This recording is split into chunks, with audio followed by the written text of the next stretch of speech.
ठीक है, शुरू करते हैं। टॉपिक है कैन हैव टू, मीन्स पढ़ सकता है।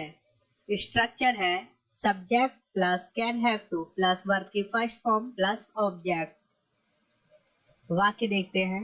मुझे उससे बात करनी पड़ सकती है। सिंपल बनाएंगे हम मुझे के लिए, जो कि सब्जेक्ट है। I can have to verb की फर्स्ट फॉर्म जो कि है बात करना, मीन्स टॉक। उससे के लिए मतलब ऑब्जेक्ट, टू हिम या स्त्री के लिए हर। ठीक है, I can have to talk to him या हर। अगर पुरुष है तो उसके लिए हिम लगाएंगे, स्त्री है तो उसके लिए हर। मुझे उसे पैसे देने पड़ सकते हैं। I can have to pay him money. उसे यहाँ से बाहर जाना पड़ सकता है। He can have to go out from here.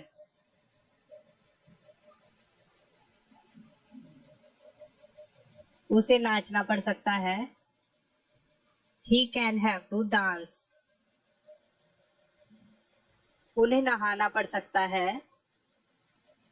They can have to bathe.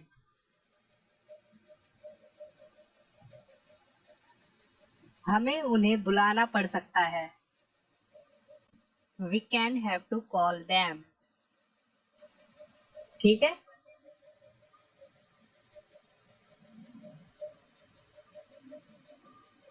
मुझे उससे बात करनी पड़ सकती है क्योंकि उससे मेरी कई दिनों से बात नहीं हुई। ठीक है, ये वाक्य को बड़ा बनाया जा रहा है यहाँ पर। ठीक है, ये मैं आपको बता रहा हूँ कि वाक्य को इसी प्रकार से बड़ा बनाना है। जैसे कि मुझे उससे बात करनी पड़ सकती है क्योंकि उससे मेरी कई दिनों से बात नहीं हुई। इसी प्रकार से आप भी बड़ा बनाएंगे वाक्यों को। ठीक है, और इंग्लिश में ट्रांसलेट करेंगे इसी तरीके से। सिंपल स्टार्टिंग वहीं से होगी। I can have to talk to her. ठीक है, स्त्री के लिए हर और पुरुष के लिए हिम। बिकॉज लगा देंगे क्योंकि, because I have not talked with her for many days. क्योंकि उससे मेरी कई दिनों से बात नहीं हुई। इसी प्रकार से देखिए, मुझे उसे पैसे देने पड़ सकते हैं क्योंकि वह मुझसे कई बार पैसे मांग चुका है। I can have to pay him money because he has asked me for money many times. ठीक है,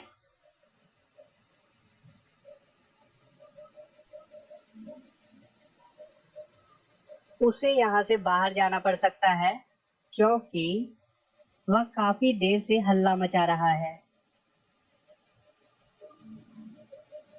He can have to go out from here because he has been making a noise for a long time.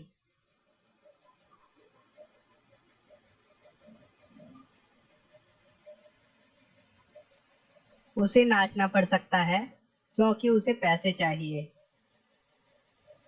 He can have to dance because he needs money. उसे पैसों की जरूरत है या उसे पैसे चाहिए, कंडीशन सेम है। ठीक है,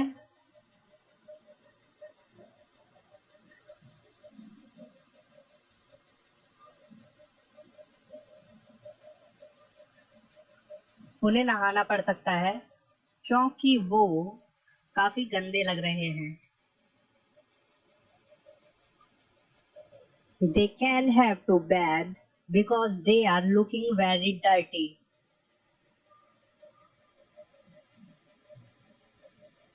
हमें उन्हें बुलाना पड़ सकता है, नहीं तो वो हमें मतलबी कहेंगे। होता है ना, मतलबी कहते हैं बंदे। तो आप कहेंगे इंग्लिश में they can have to call. Sorry, एक स्ट्रक्चर ही गलत हो गया, ये सिर्फ आपको समझाने के लिए था। We can have to call, क्या आएगा, them ना।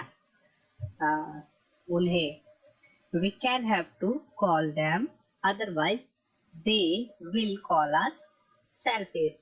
नहीं तो देखिए, ये अदरवाइज से मैं बताता हूँ आपको, otherwise they will call us selfish, अन्यथा वे हमें सेल्फिश कहेंगे, ठीक है।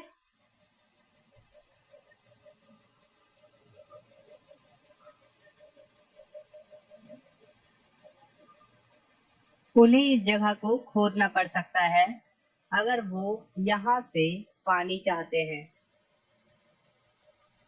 They can have to dig.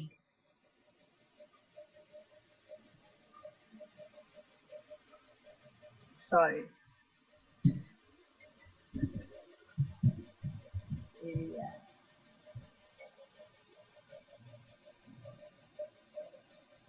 This area भी कह सकते हैं, प्लेस भी कह सकते हैं, ठीक है।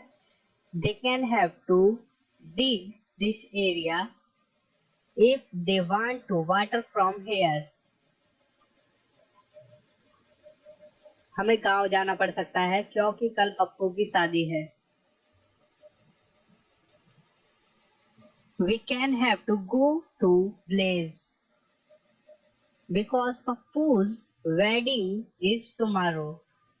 ठीक है, तो ये पप्पू की शादी में तो जाना पड़ेगा ना, इसलिए आप इंग्लिश में कहेंगे We can have to go to Blaze because पप्पूज कह रहा हूं मैं, ठीक है, क्योंकि ये देखिए ये क्या है, ये है एपोस्ट्रोफी, ठीक है। इंग्लिश में इसे ये छोटा सा कोमा दिखाई दे रहा है, इसे कहते हैं एपोस्ट्रोफीज, ठीक है। और इसे कहते हैं हिंदी में संबंध कारक चिन्ह, या ऐसे कुछ कहते हैं लोक, वर्ण लोक का चिन्ह, ऐसे कुछ है, ठीक है। तो संबंध कारक चिन्ह समझिए आप इसे, तो ये जिसमें भी लग जाएगा संबंध कारक चिन्ह, ये लग के उसके बाद एस लगाया जाता है, तो वो हो जाता है, जैसे कि मैं लिख दिया यहाँ पर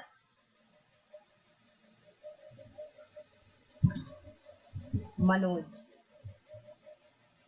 तो ये क्या हो गया, मनोज वेडिंग, मनोज की शादी, ये की हो जाता है, ठीक है। मनोज की यहाँ जब दो राम की, सीता की, ठीक है, एस जब लग जाता है, लेकिन अदरवाइज ये पप्पू है तो हम इसे पप्पू ही रहने देते हैं,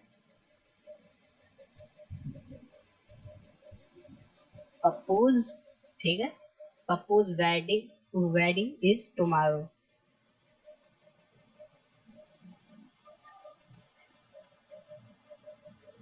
हमें यहीं से सब सामान लेना पड़ सकता है क्योंकि पप्पू ने कहा था सब सामान लेके आना, गांव में सब कुछ बहुत महंगा मिलता है, ठीक है। इस प्रकार से आप वर्ड को काफी लंबा बना सकते हैं।